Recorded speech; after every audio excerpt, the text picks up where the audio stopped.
بسم الله الرحمن الرحيم نحمده ونصلي على رسوله الكريم أما بعد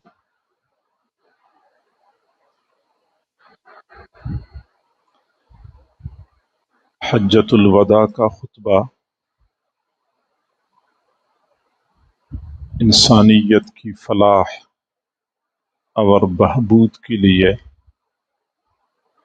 ایک جامع منشور اور دستور کی حیثیت رکھتا ہے۔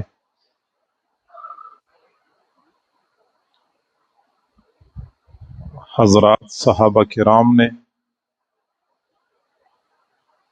اور خاص طور پہ خلفائے راشدین نے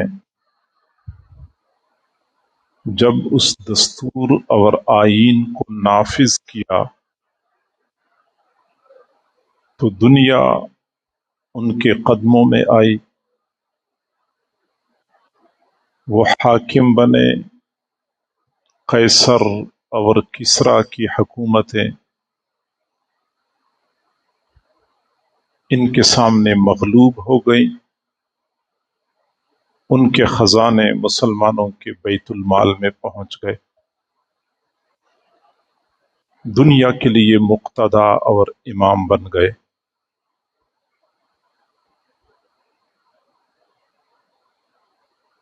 اس خطبے میں آپ صلی اللہ علیہ وسلم نے کیا دستور اور کیا منشور دیا ہے انسانیت کو، اس کی کیا دفعات ہیں، اس حوالے سے انشاءاللہ گفتگو ہوگی۔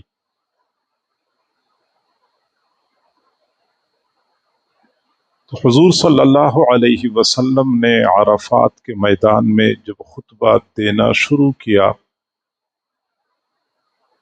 تو آپ کا معمول یہ تھا کہ آپ خطبے کے آغاز میں حمد اور ثنا بیان کرتے تھے،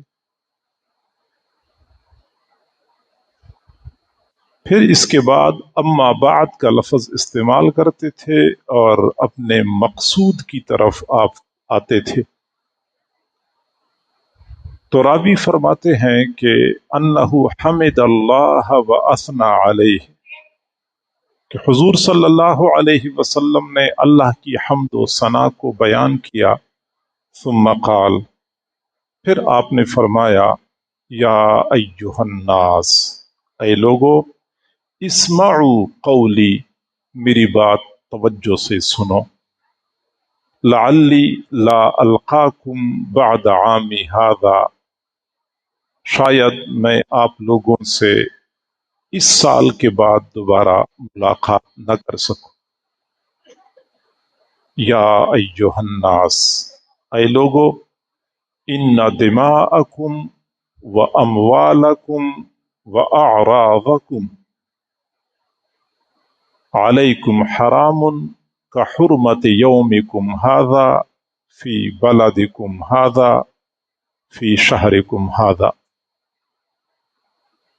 فرمایا کہ تمہاری جانیں، تمہارا مال اور تمہاری عزت تمہارے درمیان ایسے محترم ہے جیسا کہ آج کا دن محترم ہے۔ ذوالحجہ کا مہینہ حرمت اور احترام والا ہے، اور مکہ مکرمہ کا یہ شہر احترام والا ہے۔ حضور صلی اللہ علیہ وسلم نے ان مختصر کلمات میں انسانیت کی جان، مال اور عزت کے تحفظ کا منشور پیش کیا ہے۔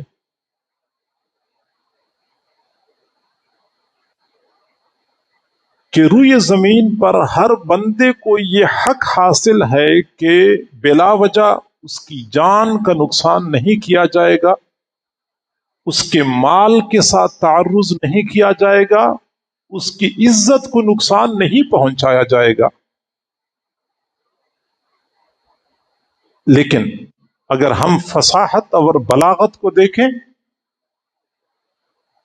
آپ نے جس کمال کے ساتھ ان تین چیزوں کی حرمت اور تقدس کو تشبیہ کے ذریعے ثابت کیا ہے. واقعی ایک نبی ایسا کر سکتا ہے، چونکہ اس معاشرے میں ان لوگوں کے درمیان عرفہ کا دن محترم دن تھا، ذوالحجہ کا مہینہ حرمت اور تقدس والا سمجھا جاتا تھا، اور مکہ مکرمہ کا شہر زیادہ احترام والا سمجھا جاتا تھا. حضور نے فرمایا تمہاری جان، تمہارا مال، تمہاری عزت یہ ایسے محترم ہے جیسا کہ آج کا دن محترم ہے، ذوالحجہ کا مہینہ محترم ہے، اور مکہ المکرمہ کا یہ شہر محترم ہے. اکثر علماء طلباء ہیں یہاں انسانی جان کی حرمت کو مکہ کی حرمت کے ساتھ تشبیہ دی ہے، اور علمی دنیا میں یہ مشہور ہے کہ مشبہ بھی سے ادنا ہوتا ہے، مشبہ بھی اعلی اور اقوا ہوا کرتا ہے. لیکن یہاں پہ معاملہ الٹ ہے کہ مشبہ اعلی و اقوا ہے مشبہ بھی سے، کہ انسانی جان مکہ مکرمہ سے زیادہ احترام والی ہے، زیادہ تقدس والی ہے. انسان کی عزت ذوالحجہ کے مہینے سے زیادہ حرمت اور تقدس والی ہے. لیکن چونکہ اس زمانے میں لوگوں کے درمیان میں مکہ کی حرمت معروف تھی، بیت اللہ کا احترام معروف تھا، مشہور تھا، ذوالحجہ کے مہینے کا تقدس لوگوں کے درمیان مشہور تھا، تو علمی انداز میں کہا جاتا ہے کہ تشبیہ ہو غیر المعروف بالمعروف کا اصول یہاں پہ استعمال ہوا ہے. بہرحال حضور صلی اللہ علیہ وسلم نے انتہائی بلیغ انداز میں انسان کی حرمت، انسان کی جان اور مال اور عزت کا تقدس بتایا ہے. اس وقت ہم نے جو بات کرنی ہے وہ انسان کی جان کی حرمت کی ہے. تو اس مقام پہ آپ صلی اللہ علیہ وسلم نے جان کی حرمت کے بارے میں بتایا. اسی خطبے میں آگے ایک مرتبہ پھر آپ صلی اللہ علیہ وسلم نے فرمایا الا سنو لا ترجعوا بعدی کفارا، تم میرے بعد کافر نہ بنو، یضرب بعضکم رقاب بعض، کہ تم میں سے دوسرے بعض لوگوں کی گردنیں مارنا شروع کر دو. فرمایا تم میرے بعد کافر نہ بنو کہ تم میں سے بعض کی گردنوں کو مارنا شروع کر دو. گویا کہ سمجھا دیا کہ اگر ایک مسلمان دوسرے مسلمان کی گردن مارتا ہے، یہ گردن مارنے والے کو مسلمان نہیں کہا جائے گا، اس نے گویا کہ کفر کا ارتکاب کر لیا. یہاں ایک اور انداز سے آپ نے بتا دیا کسی مسلمان کی جان لینا بہت بڑا گناہ ہے. اور پھر اسی خطبے میں آپ نے آگے ایک اور بات ارشاد فرمائی کہ جاہلیت میں جب ایک آدمی کی جان کسی قبیلے والے لیتے تھے تو وہ قبیلے والے انتقام لیتے تھے، اگلے قبیلے والے پھر انتقام لیتے تھے، پھر یہ ایک دوسرے سے انتقام لینا اور یہ قتل مقاتلہ، یہ سلسلہ سالوں نہیں کئی مرتبہ صدیوں سے بھی بڑھ جاتا تھا. 100 سال 120 سال تک جھگڑا چل رہا ہوتا تھا.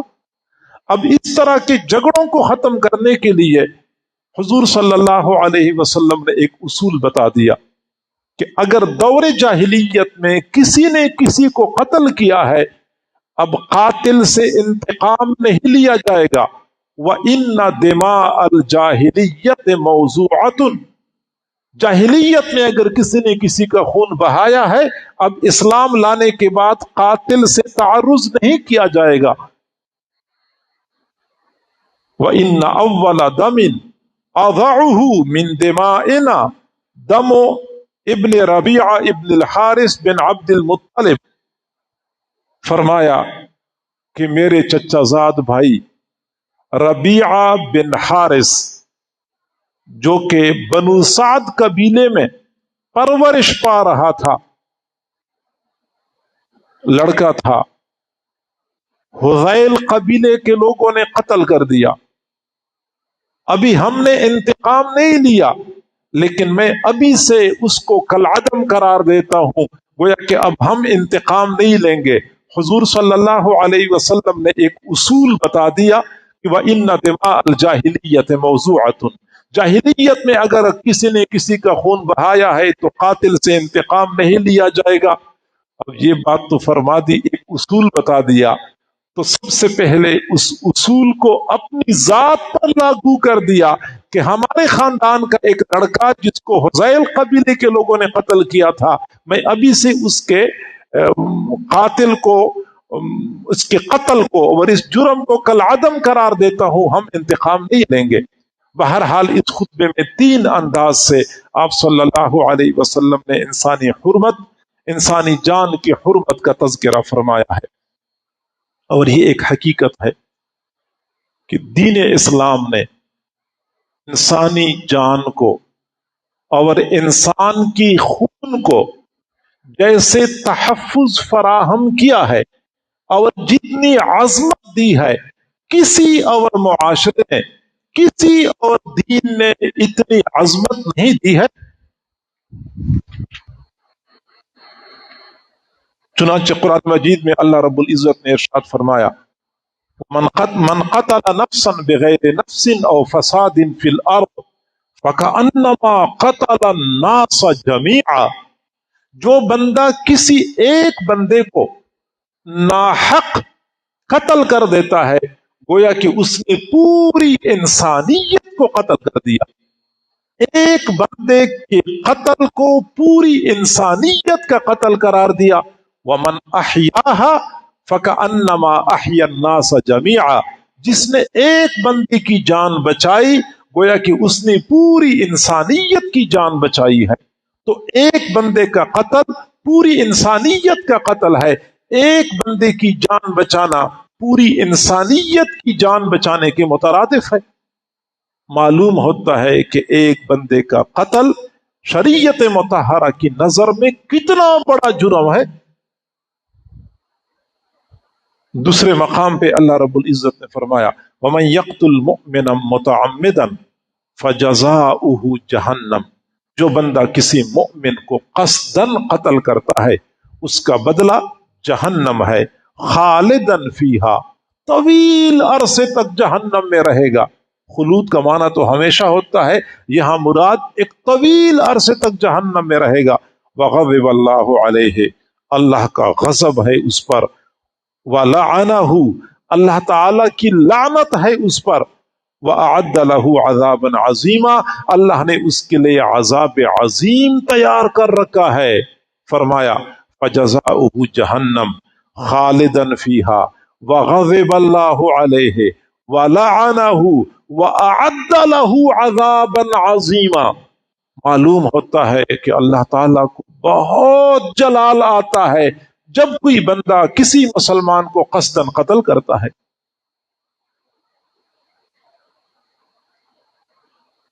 نسائی شریف کی روایت ہے، حضور صلی اللہ علیہ وسلم نے فرمایا لَزَوَالُ الدُّنْيَا اَهْوَنُ عَلَى اللَّهِ مِنْ قَتْلِ رَجُلٍ مُسْلِمٍ، پوری دنیا مٹ جائے، نیست و نابود ہو جائے، یہ اللہ کے ہاں آسان ہے اس بات سے کہ کسی ایک مسلمان کو قتل کیا جائے۔ ایک مسلمان کا قتل اس پوری دنیا کو تباہ و برباد کرنے سے زیادہ بھاری جرم ہے۔ حضور صلی اللہ علیہ وسلم نے حضرت اسامہ بن زید رضی اللہ تعالی عنہ کو ایک لشکر کا امیر بنا کر قتال کے لیے بھیجا۔ حضرت اسامہ بن زید رضی اللہ تعالیٰ عنہ نے جب وہاں پہ قتال شروع کیا تو ایک کافر تھا جس نے حضرت اسامہ بن زید پہ حملہ کیا، اور جب وہ پلٹ کے آئے کہ میں اس سے انتقام لے لوں اور اس کو قتل کر دوں؟ اس نے کہا لا الہ الا اللہ محمد رسول اللہ. کافر نے تو یہ کہہ دیا، مسلمان ہو گیا، لیکن حضرت اسامہ بن زید رضی اللہ تعالیٰ عنہ سمجھے کہ یہ کلمہ معتبر نہیں ہے، یہ تو اپنی جان کو بچانے کے لیے کلمہ پڑھ رہا ہے. جب میں پلٹ کے آیا اور ابھی وہ میری تلوار کے زد میں آ چکا ہے، اب یہ کلمہ پڑھتا ہے، تو اس کلمے کا کوئی اعتبار نہیں ہے. چنانچہ یہ ان کا اپنا اجتہاد تھا اور اس کے کلمے کی پرواہ کیے بغیر اس بندے کو قتل کر دیا. جب وہ واپس آئے اور حضور صلی اللہ علیہ وسلم کو کسی نے بتایا، تو آپ نے حضرت اسامہ بن زید کو بلایا، فرمایا یا اسامہ اقتلتہ بعد ما قال لا الہ الا اللہ؟ جب اس نے لا الہ الا اللہ کہا آپ نے پھر بھی قتل کیا؟ دوبارہ فرمایا اقتلتہ بعد ما قال لا الہ الا اللہ؟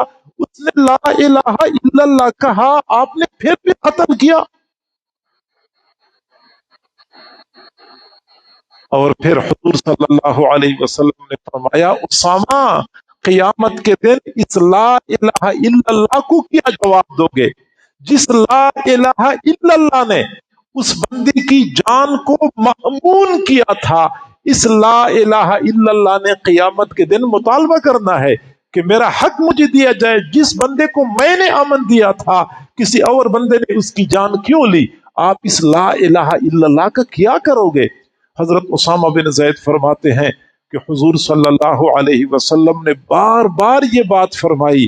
میں نے کہا کاش کہ میں آج کے دن سے پہلے مسلمان ہی نہ ہو چکا ہوتا، میں آج مسلمان ہو جاتا اور اسلام لانے کی وجہ سے میرے پچھلے گناہ معاف ہو جاتے. یعنی یہ تو ان کی خطائے اجتہادی تھی. ہم تو یہ نہیں کہتے کہ جیسے ایک قتل عمد کی بنا پہ کسی بندے کو سزا دی جاتی ہے ایسی ہی سزا ان کو دی جائے گی، نہیں، یہ تو ایک اجتہادی غلطی تھی جو ان سے سرزد ہو گئی. لیکن حضور صلی اللہ علیہ وسلم کا بار بار اس انداز سے فرمانا کہ اقتلتہ بعد ما قال لا الہ الا اللہ، لا الہ الا اللہ کہنے والے کو قتل کر دیا، پھر قیامت کے دن لا الہ الا اللہ کا کیا جواب دو گے؟ تو یہ صرف تعلیم کے لیے تھا تاکہ آئندہ کے لیے لوگ بچیں، ورنہ حضرت اسامہ بن زید کو اجتہادی غلطی کا شکار ہو گئے تھے اور وہ تو ان وعیدات کا مصداق نہیں بنتے. تو قتل عمد کی بنیاد پہ کوئی بندہ وعید کا مصداق بنتا ہے؟ حضرت خالد بن ولید رضی اللہ تعالی عنہ کو حضور صلی اللہ علیہ وسلم نے بنو جذیمہ قبیلے کی طرف بھیجا. بنو جذیمہ قبیلے کے لوگ بیچارے بالکل ان پڑھ دیہاتی تھے. تو حضرت خالد بن ولید ان کے پاس پہنچ کے فرمایا کلمہ پڑھو، مسلمان ہو جاؤ. انہوں نے کہا کہ سبعنا سبعنا، ہم اپنا پرانا دین چھوڑ چکے ہیں، نیا دین اختیار کر لیا، ہم نے نیا دین قبول کر لیا. اب وہ دیہاتی لوگ تھے، ان کی اس بات کا مقصد یہ تھا کہ ہم کفر چھوڑ کے اسلام میں داخل ہو گئے ہیں. سبعنا سبعنا بول رہے تھے. حضرت خالد بن ولید کا نقطۂ نظر یہ تھا کہ سبعنا سبعنا کافی نہیں ہے، سیدھا سیدھا کلمہ پڑھو. انہوں نے کلمہ تو پڑھا نہیں، کلمہ ان کو آ نہیں رہا تھا، یا وہ صرف سبعنا پر اکتفا کر رہے تھے. تو حضرت خالد بن ولید نے ایک دو بندوں کو قتل کر دیا.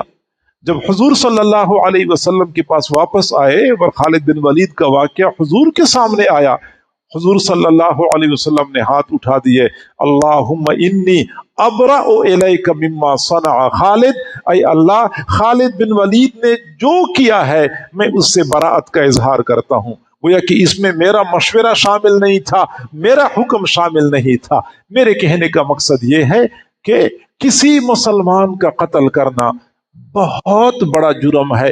حضور صلی اللہ علیہ وسلم عام مسلمانوں کی تو جان بہت زیادہ محترم ہے، یہاں تک کہ کافروں کا خون بہانے میں بھی حد درجہ احتیاط سے کام لیا کرتے تھے. آپ اندازہ لگا سکتے ہیں کہ جب آپ مکہ مکرمہ پر حملہ کر رہے تھے، آپ کی پوری کوشش تھی کہ مکہ مکرمہ پر اچانک حملہ کیا جائے، اہل مکہ مقابلہ نہ کر سکے، ان کو سنبھلنے کا موقع ہی نہ دیا جائے، ان کے سروں پر پہنچا جائے تاکہ وہ مقابلہ نہ کریں اور انسانی جان کا نقصان نہ ہو جائے. چنانچہ آپ بہت رازداری کے ساتھ مدینہ منورہ سے نکلے تھے۔ خیر جب وہاں مکہ کے قریب پہنچے تو آپ نے حضرت خالد بن ولید کو فرمایا کہ خالد، میں مکہ کے بالائی جانب سے داخل ہوتا ہوں، آپ نے ادھر سے آنا ہے، مکہ کی نچلی جانب سے داخل ہونا ہے۔ کچھ لوگوں کا دستہ خالد بن ولید کو دیا کہ دونوں جانب سے جب ہم داخل ہوں گے تو اہل مکہ مقابلہ نہیں کر سکیں گے اور انسانی خون نہیں بہے گا۔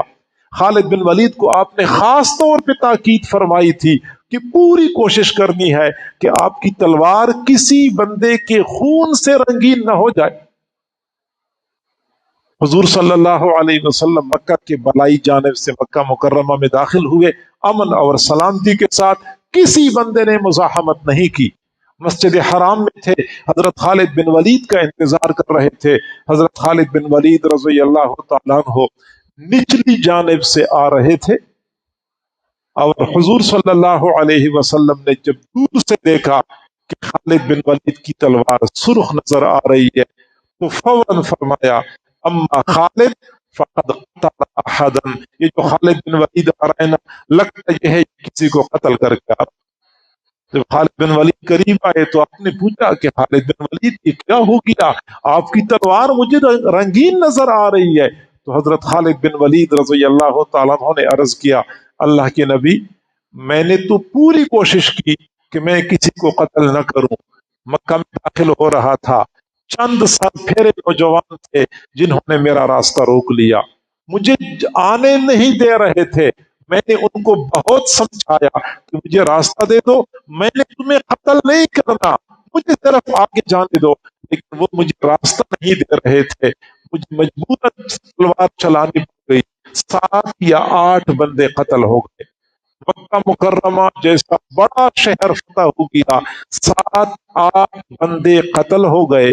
حضور صلی اللہ علیہ وسلم کی مبارک آنکھوں سے موٹے موٹے آنسو گرنا شروع ہو گئے، اور فرمایا اللہ کو جو منظور ہوتا ہے وہ ہو کے رہتا ہے، اللہ کو جو منظور ہوتا ہے وہ ہو کے رہتا ہے۔ یعنی لوگ جب کسی ملک پہ حملہ کرتے ہیں یا کسی شہر کو فتح کرتے ہیں تو بلا تمیز کے ہر سامنے آنے والے کو تہ تیغ کرتے ہیں، لیکن حضور صلی اللہ علیہ وسلم نے کس قدر امن کے ساتھ اور کتنے کم جانی نقصان کے ساتھ مکہ مکرمہ جیسا شہر کو فتح کر دیا۔ بہرحال آپ خود اس بات کا بہت خیال رکھتے تھے کہ مسلمان تو مسلمان ہے، کافر بھی بلا وجہ ہماری تلوار سے قتل نہ ہو جائے اور ہماری تلوار کسی کے خون سے رنگین نہ ہو جائے۔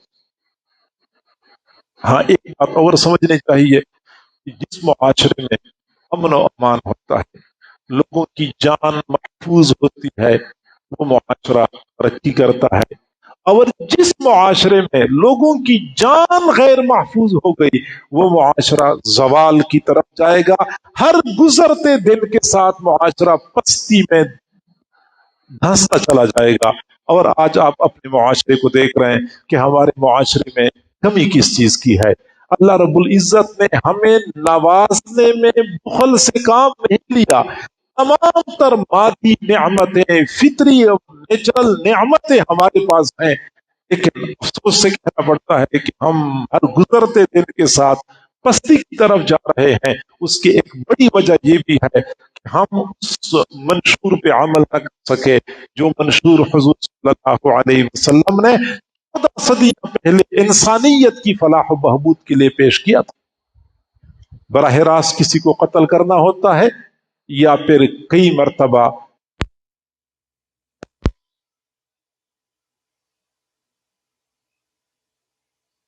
کہتے ہیں لوگوں کی جانوں کے ساتھ کھیلنا۔ لوگوں کی جانوں کے ساتھ کھیلنے کا معنی یہ ہے کہ سامنے تو قتل نہ کریں، لیکن ایسے حالات پیدا کیے جائیں کہ وہ زیادہ دیر تک زندہ نہ رہ سکے۔ لوگوں کی جانوں کے ساتھ کھیلنا یہ مراد ہے۔ آپ حضرات کو پتہ ہے کہ آج ہماری اسی معاشرے میں بلکہ عالمی سطح پہ یہ معاملہ بنا ہوا ہے کہ لوگ مادی اغراض کی خاطر، دنیاوی منافع کی خاطر دوسروں کی جان کا نقصان کرتے ہیں، اور اس سے کوئی غرض نہیں ہوتی کہ ہم کتنا بڑا جرم کر رہے ہیں۔ چنانچہ عالمی طاقتیں اور یہ بڑے بڑے فرعون جو بنے ہوئے ہیں، یہ فقط مادی منافع کے لیے لوگوں کی جانوں کا نقصان کرتے ہیں، براہ راست نقصان کرتے ہیں یا بالواسطہ نقصان۔ آپ اپنے معاشرے کے اندر دیکھیں، کئی مرتبہ ایسا ہو جاتا ہے، ڈاکٹر حضرات ہوتے ہیں، معذرت کے ساتھ میں عرض کروں، حکیم حضرات ہوتے ہیں، مریضوں کا علاج کرتے ہیں، علاج اس انداز سے کرتے ہیں کہ وہ مریض کی ضرورت نہیں ہوتی بلکہ ڈاکٹر کی ضرورت ہوتی ہے، فائدے کی بجائے الٹا نقصان زیادہ ہو جاتا ہے۔ کئی مرتبہ آپریشن کی ضرورت نہیں ہوتی، ڈاکٹر کہتے ہیں آپریشن ضروری ہے۔ اسی طریقے سے حکیم حضرات کئی مرتبہ ایسی نقصان دہ دوائیاں مریضوں کو دے دیتے ہیں اپنے پیسے یا کھڑے کرنے کے لیے کہ ان کی جانوں کا نقصان ہو جاتا ہے۔ منشیات کا سلسلہ آپ لوگ دیکھتے ہیں، منشیات کے ذریعے لوگوں خاندانوں کے خاندان تباہ ہو جاتے ہیں، لوگوں کی نسلیں برباد ہو جاتی ہیں۔ یہ بھی انسانی جانوں کے ساتھ کھیلنے والی بات ہے۔ دوا ساز کمپنیاں ہوتی ہیں، یہ کئی مرتبہ یہی کمپنیاں اپنے کاروبار کو چمکانے کے لیے اور اسی کو آگے بڑھانے کے لیے اور بڑھائے رکھنے کے لیے انسانی جانوں کے ساتھ کھیلتے رہتے ہیں اور ان کا نقصان کرتے ہیں۔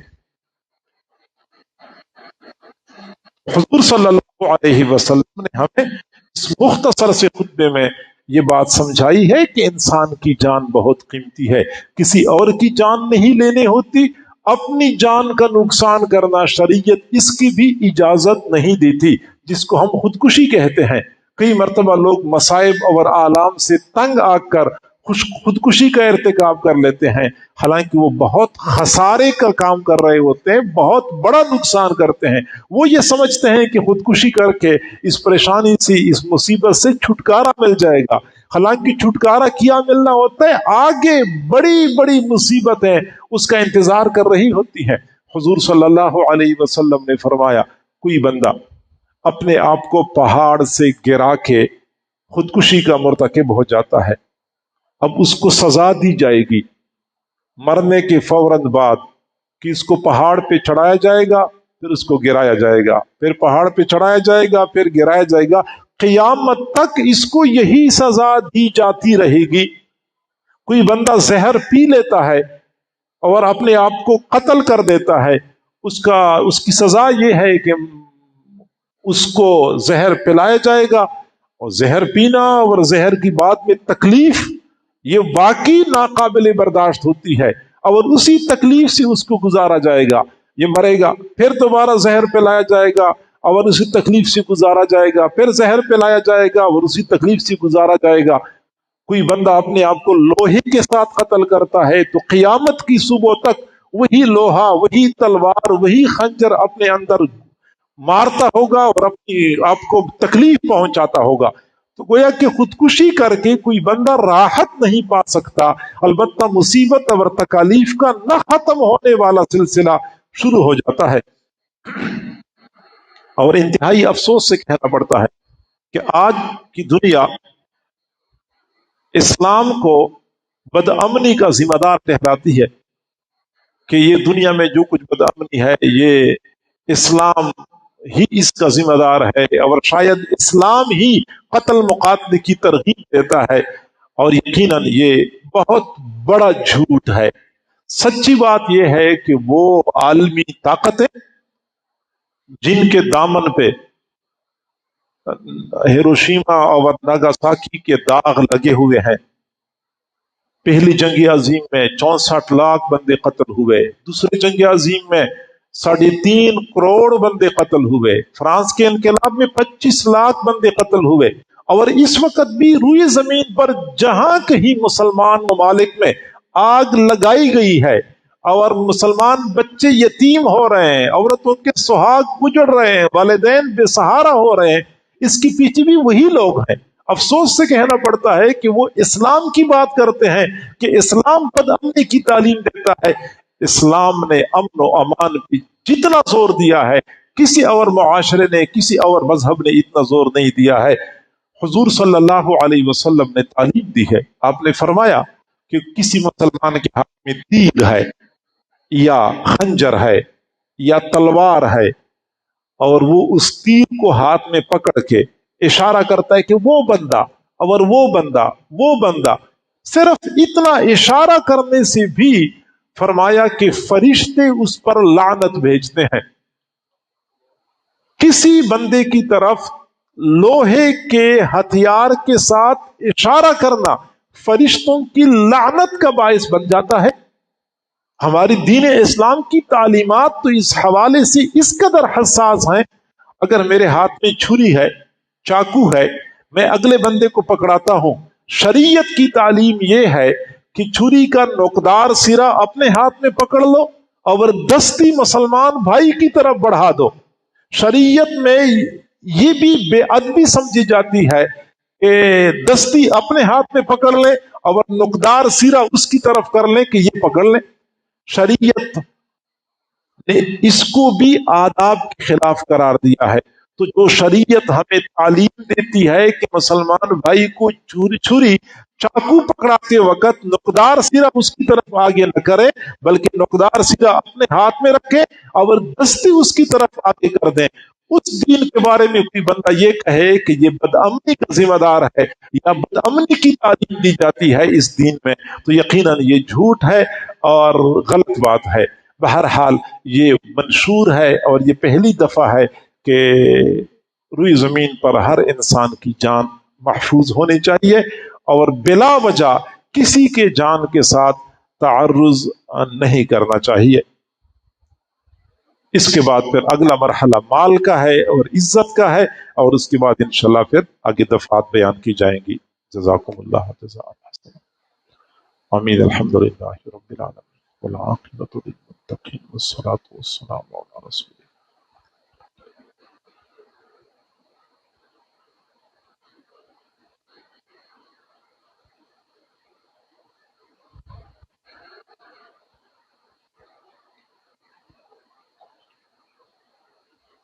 صلی اللہ تعالی علی خیر